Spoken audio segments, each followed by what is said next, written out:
Un ouvrage pour découvrir l'histoire de la paroisse d'Allières et Beauvoir du XVIIe au XIXe siècle. C'est ce qui est proposé par la Société historique et archéologique du Maine. Et pour en parler avec nous aujourd'hui, Geoffroy d'Allières, bonjour. Bonjour. Vous êtes habitant d'Allières-Beauvoir, historien amateur.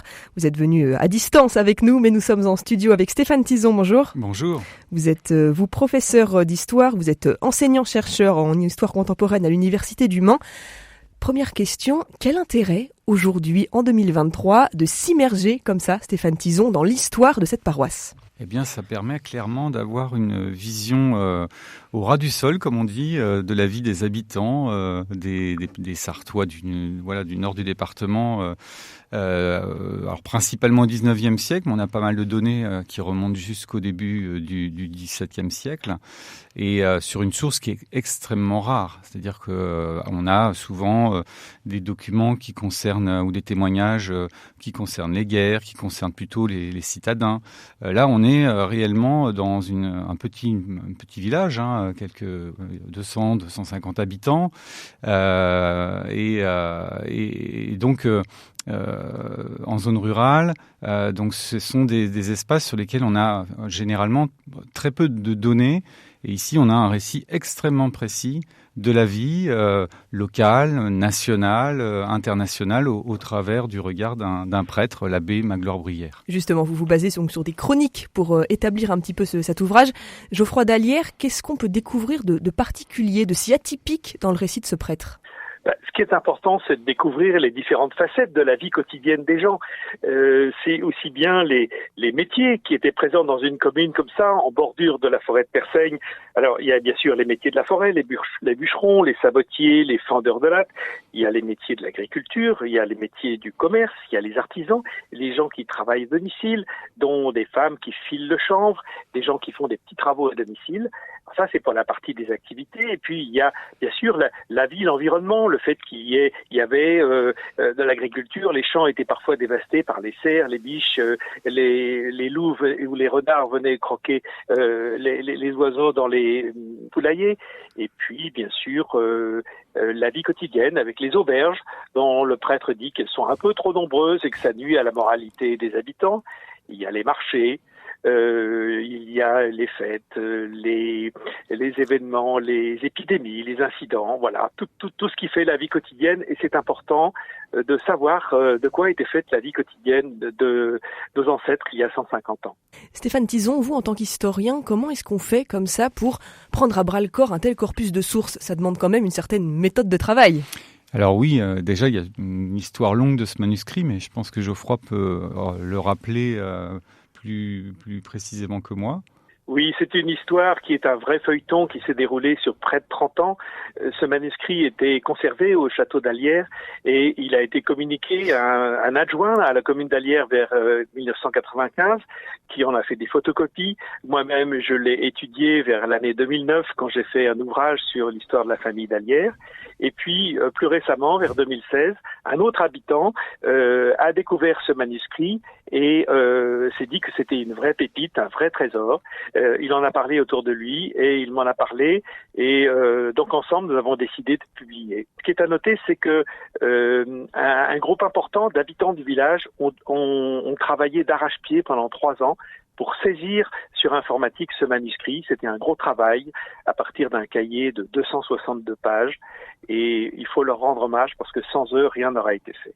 Voilà, puis ensuite, Geoffroy d'Allières a présenté le projet à Brigitte Ouachet, qui était professeure d'histoire contemporaine à l'Université du Mans, qui a trouvé évidemment ce texte vraiment très intéressant. Elle a commencé à l'étudier, on a rédigé une introduction, le plan de l'ouvrage a été envisagé, et puis malheureusement, donc Brigitte Ouachet était malade, et donc Geoffroy, avec son accord et ses conseils, m'a contacté pour que je puisse continuer avec des étudiants à travailler sur le projet. Il se trouve qu'on a créé maintenant des ateliers de recherche à l'université, et donc j'ai 5 étudiants qui ont été intéressés pour aller aux archives, compléter aussi des éléments et croiser les informations que nous livre l'abbé Brière avec les sources. Donc nous sommes allés aux archives départementales, aux archives diocésaines.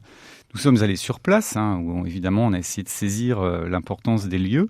Et puis chacun a rédigé des textes contextuels qui expliquent, en gros, qui éclairent à la fois la vie religieuse, la vie politique, sociale, agricole, et qui donne des clés finalement complémentaires pour bien comprendre ce texte. Puis ce qui est important de souligner, c'est que ce texte, il est écrit avec le regard d'un prêtre de son temps.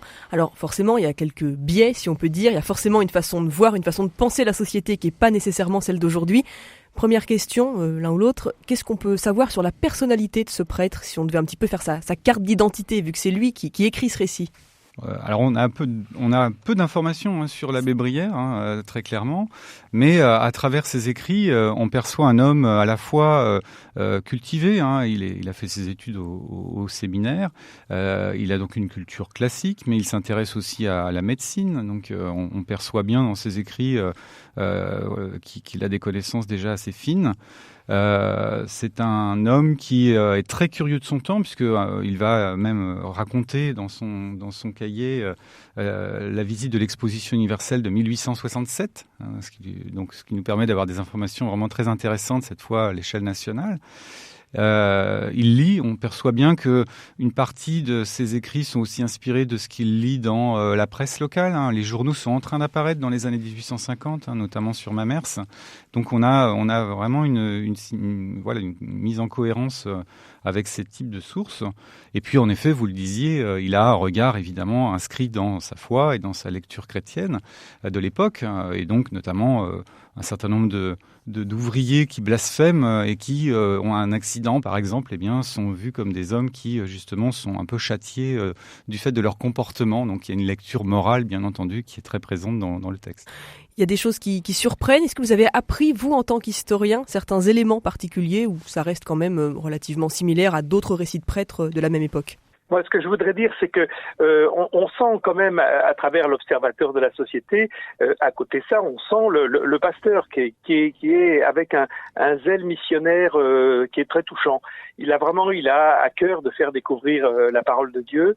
Il a à cœur de faire vivre sa paroisse, ses communautés chrétiennes, en lien avec tous les prêtres des environs. Et c'est très très émouvant de voir la manière dont il se réjouit de l'importance du nombre de baptêmes ou du nombre de confirmants à telle et telle période. Il s'attache aussi à rapporter les missions qui sont faites par le diocèse pour réveiller la foi de ses ouailles. Et ça, c'est très touchant de voir à quel point il a à cœur de faire vivre sa paroisse. Alors on va évoquer dans quelques instants les rendez-vous pour nos auditeurs s'ils ont envie de découvrir un petit peu plus en détail ces recherches historiques que vous avez menées. Avant ça, est-ce que l'un ou l'autre, il y a un point que vous souhaiteriez ajouter vraiment sur le fond de cet ouvrage ? Je voudrais citer la phrase qu'il rappelle à l'ouverture de cet ouvrage. Il dit « Rien n'est utile et intéressant comme de bien connaître les annales de son pays ». Moi, je pourrais faire mienne cette phrase. Et je voulais dire aussi que connaître l'histoire de son pays, c'est un outil de rassemblement, d'unité dans les habitants d'un village. Alors si on a envie un petit peu d'en savoir plus sur cet ouvrage, un ouvrage pour découvrir l'histoire de la paroisse d'Allières et Beauvoir du XVIIe au XIXe siècle, il y a une rencontre qui est proposée ce dimanche. Ce sera à 17h à la librairie Doucet, avenue du Général de Gaulle au Mans. L'idée, c'est de toucher le plus grand nombre et puis de faire découvrir cette personnalité de l'abbé Brière. Tout à fait. Alors j'ajoute que nous aurons des projections de très belles photos anciennes et d'images, et puis des images avec des panneaux, des illustrations très nombreuses de cet ouvrage qui vont forcément beaucoup intéresser le public. Voilà, images qui sont dans l'ouvrage. Images qui sont dans l'ouvrage. Donc on peut découvrir à quelles éditions, Stéphane Tison ?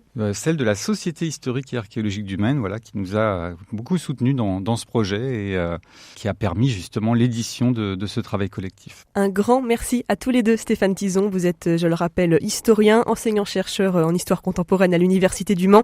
Vous étiez aujourd'hui avec nous à distance avec Geoffroy d'Allières. Merci, vous êêtes habitant d'Allières-Beauvoir et historien amateur. Merci beaucoup. Merci beaucoup.